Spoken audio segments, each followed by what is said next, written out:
अस्सलाम वालेकुम व्यूवर्स, आज मैं आप लोगों के लिए बहुत ही मज़ेदार से चिकन चीज़ मेयो सैंडविच की रेसिपी लेकर आई हूँ, जिसे आप बना के बहुत दिनों तक स्टोर भी कर सकते हैं। पूरे मंथ के लिए आप इसको स्टोर कर सकते हैं और इन्जॉय कर सकते हैं पूरे रमज़ान के महीने में। तो इस वीडियो को लास्ट तक ज़रूर देखिएगा। अगर आप मेरे चैनल पर नए हैं तो मेरे चैनल को सब्सक्राइब करें, साथ साथ ऑल नोटिफिकेशन को क्लिक करें। इससे आने वाली मेरी हर नई वीडियो की नोटिफिकेशन आपको सबसे पहले मिलेगी। वीडियो अच्छी लगे तो लाइक एंड शेयर करना ना भूलें। तो चलिए ये रेसिपी स्टार्ट करते हैं। इसके लिए हमें चाहिए होगा चिकन। 300 ग्राम चिकन लिया था मैंने और उसको मैंने बॉईल करके श्रेड कर लिया है।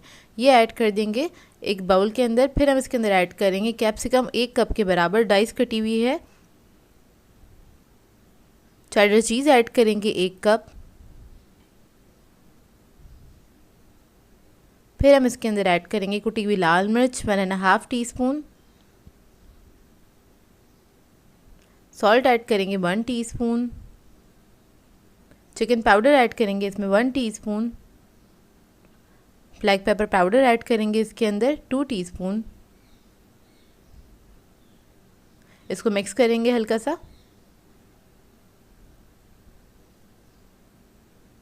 फिर इसके अंदर मैं मेयोनीज ऐड करूँगी 1 कप के बराबर। मेयोनीज ऐड करने के बाद इसको हम अच्छी तरीके से मिक्स कर लेंगे।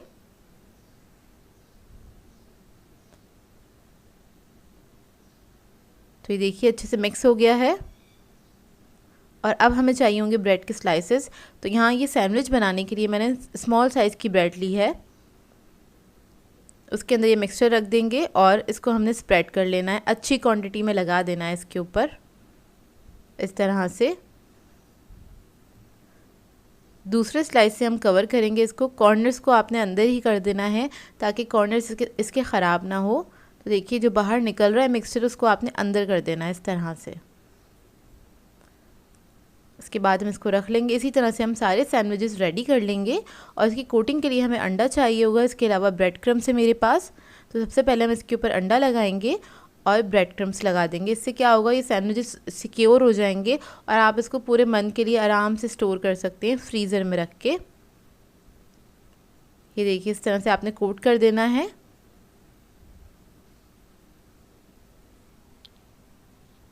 और ये रेडी है सैंडविच हमारा। अब इसको मैं ट्रे के अंदर सेट कर लूँगी। इसी तरह से मैं सारे सैंडविचेस रेडी कर लूँगी। तो ये देखिए सारे सैंडविचेस मैंने रेडी कर लिए हैं और ट्रे में मैंने इसको सेट कर दिया है। इसको मैं इसी स्टेज पे फ्रीज़ कर दूँगी। जब ये फ्रीज़ हो जाएंगे फिर उसके बाद आप इसको किसी बॉक्स के अंदर रख सकते हैं। और अब मैं आपको एक सैंडविच फ्राई करके दिखा देती हूँ। तो आपने क्या करना है, इसको या तो आप डीप फ्राई कर सकते हैं गरम तेल के अंदर, या फिर आप चाहे तो इसको शैलो फ्राई भी कर सकते हैं। यह आपकी अपनी मर्ज़ी है। तो एक तरफ से हमने इसको फ्राई करना है। जब लाइट गोल्डन कलर आ जाएगा तो दूसरी तरफ से भी इसको फ्राई कर लेंगे। ये बहुत ही मज़ेदार सैंडविच बनके तैयार होते हैं और ये इफ्तार टाइम के लिए बिल्कुल आइडियल सैंडविच हैं। आप लोग इस रेसिपी को ज़रूर ट्राई कीजिएगा और इन सैंडविचेस को बना के आप काफ़ी दिनों तक स्टोर भी कर सकते हैं। जब आपका दिल चाहे इसको निकालिए फ्रीज़र में से और डायरेक्टली फ्राई कर लीजिए। तो ये देखिए अंदर से इसका लुक, और ये बहुत ही मज़ेदार बने थे। बहुत सिंपल सी रेसिपी है, झटपट तैयार हो जाते हैं। इसमें कोई ज़्यादा आपको एफर्ट नहीं दिखाना पड़ता है।